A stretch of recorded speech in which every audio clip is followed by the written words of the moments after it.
Hi guys, sorry about the way my hair is. I just don't care at the moment. Anyway, I thought I'd just update you from my last video. Had my midwife appointment on Tuesday. Sorry if I sound a bit funny, I'm just getting rid of the last bit of my cold. And it's just affecting my voice at the moment. So yeah, I had my midwife on the Tuesday and nothing had changed. So I had my scan, should I say, on the Tuesday. Then after my scan, I saw the midwife, and she said to me, "What do I want to do?" And I went surgery straight away because Robbie was off nursery, and plus I don't want to see the fetus, or should I say the baby, because it was a shot. We did pictures or research about pictures of an miscarriage, and it was actually a baby. I couldn't see that.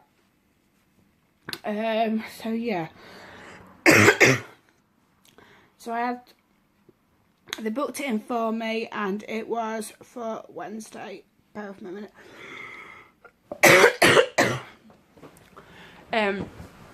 So yeah, they booked it in for yesterday. So I had to have something small for breakfast before 8 o'clock. And I was allowed to drink water till 11 o'clock. So yeah. Did that.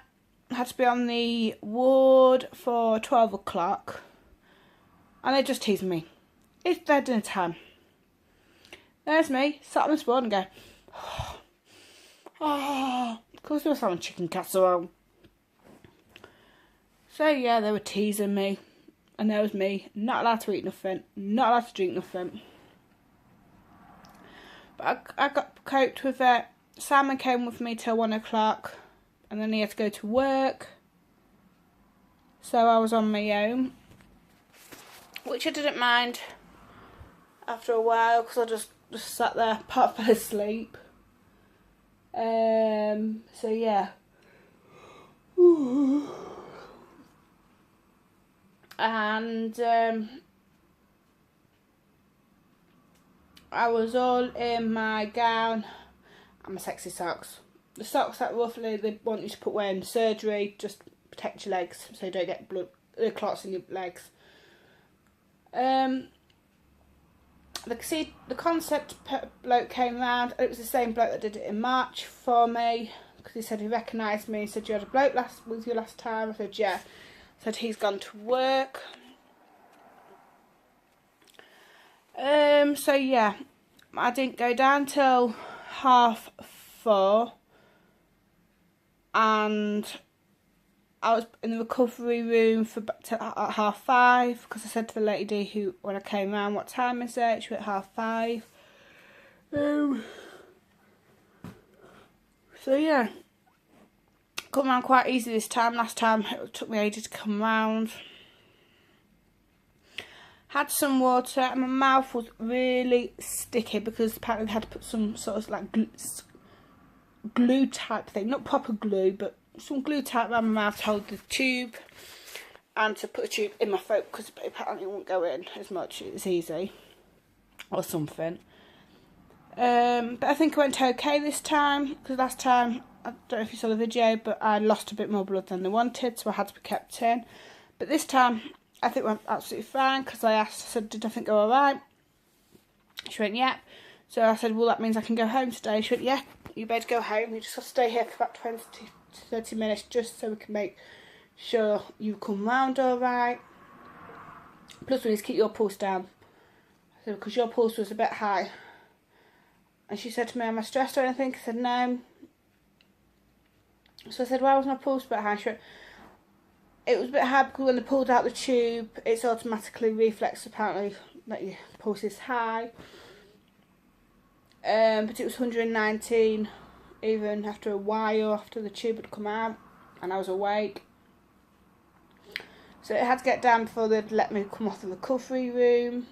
I think if it didn't come down at all, then I think I would have had to stay in. But it managed to come down.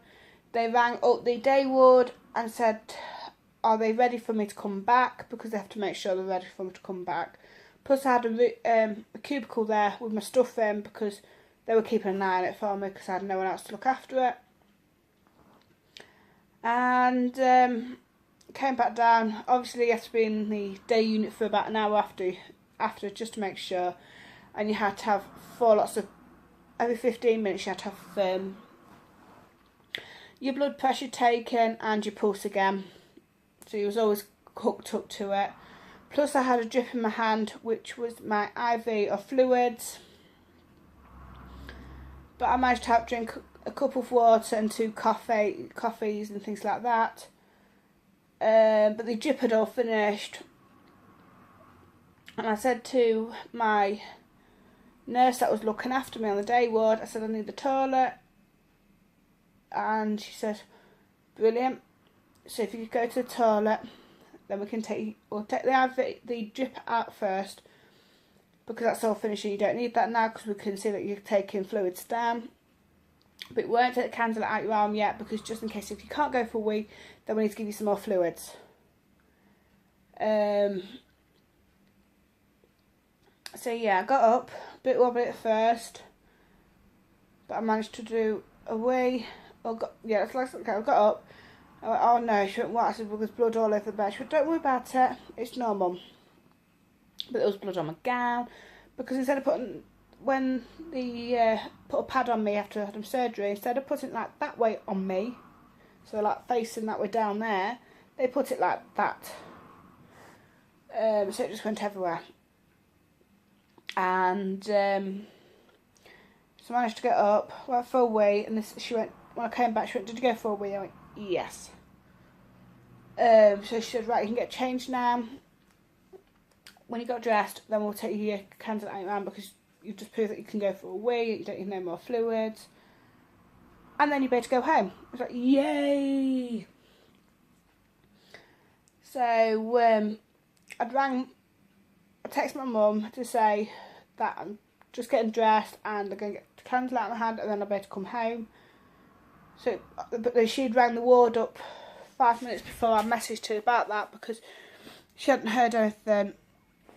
Well, she rang up twice. The first time my nurse went, bring back at 7 o'clock, we'll know a bit more about then, because she's only just come down from the theatre, and she needs to stay with us for about an hour, just to make sure her observations were alright, and she's been to the toilet. So she ran back at 7, she went, yeah, we can wait to come and pick her up. Oh, yeah. She was getting sorted, we just got to discharge her, and but Mum said, can I come and get her? She went, yeah. So I rang Mum after so long, and said, whereabouts are you? She went, so and so, I'll be about half an hour. So I told him which ward I was in and what they had to do, because that's what the nurse told me to say to him. And then so yeah, I got. Sorry guys, I've been up since 5:40 with little man, but he's fast asleep at the moment. So yeah,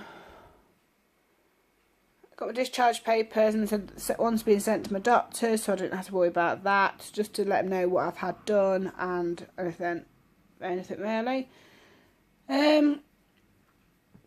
So yeah, I came home and roughly got myself something to eat, because when I came round I just had two coffees plus that water in the recovery, and a pack of biscuits, so I was absolutely starving. The pack of biscuits was not going to coat me until bedtime.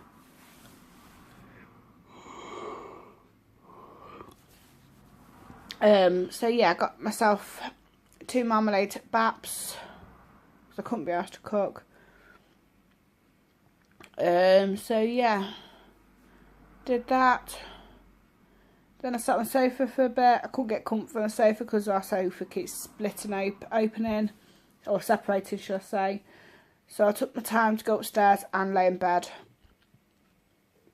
Managed to fall asleep for a bit, and then I woke up, went back to sleep, So yeah, not really had any much pain as much. I've had a little bit of pain, but it's very sore to walk at the moment. Not really had much bleeding afterwards. I had a little bit in the hospital, like I said, it went on the bed, but changed regularly and there's hardly any blood on there, so it's the same as last time. I hardly bled afterwards. That was on the first day. Obviously when you come round you will bleed for a bit. But now it's slowly stopping, which I'm happy about. And even today, I've hardly bled at all. It's just been a little bit. Got a bit of pain down there, so I spoke to my mum about it, and she said it could be a cervix closing. And I did also do some research, and they close after you've stopped bleeding. So yeah. But Robbie was so excited to see me this morning. He normally wakes up about 5:30ish to go to the toilet, but I normally can manage to get him back to sleep. But this morning, because he didn't see me all day yesterday, and he didn't see me before he fell asleep, because he fell asleep in the car on the way to the hospital to come pick me up, he wouldn't let me again. He was cuddling me and going, "Mummy, I missed you. Mummy, I missed you." I was like, "I missed you too." So he was like really cuddly and things like that. So yeah. So that's an update of the surgery, and I hope to see you guys in the next video. Bye.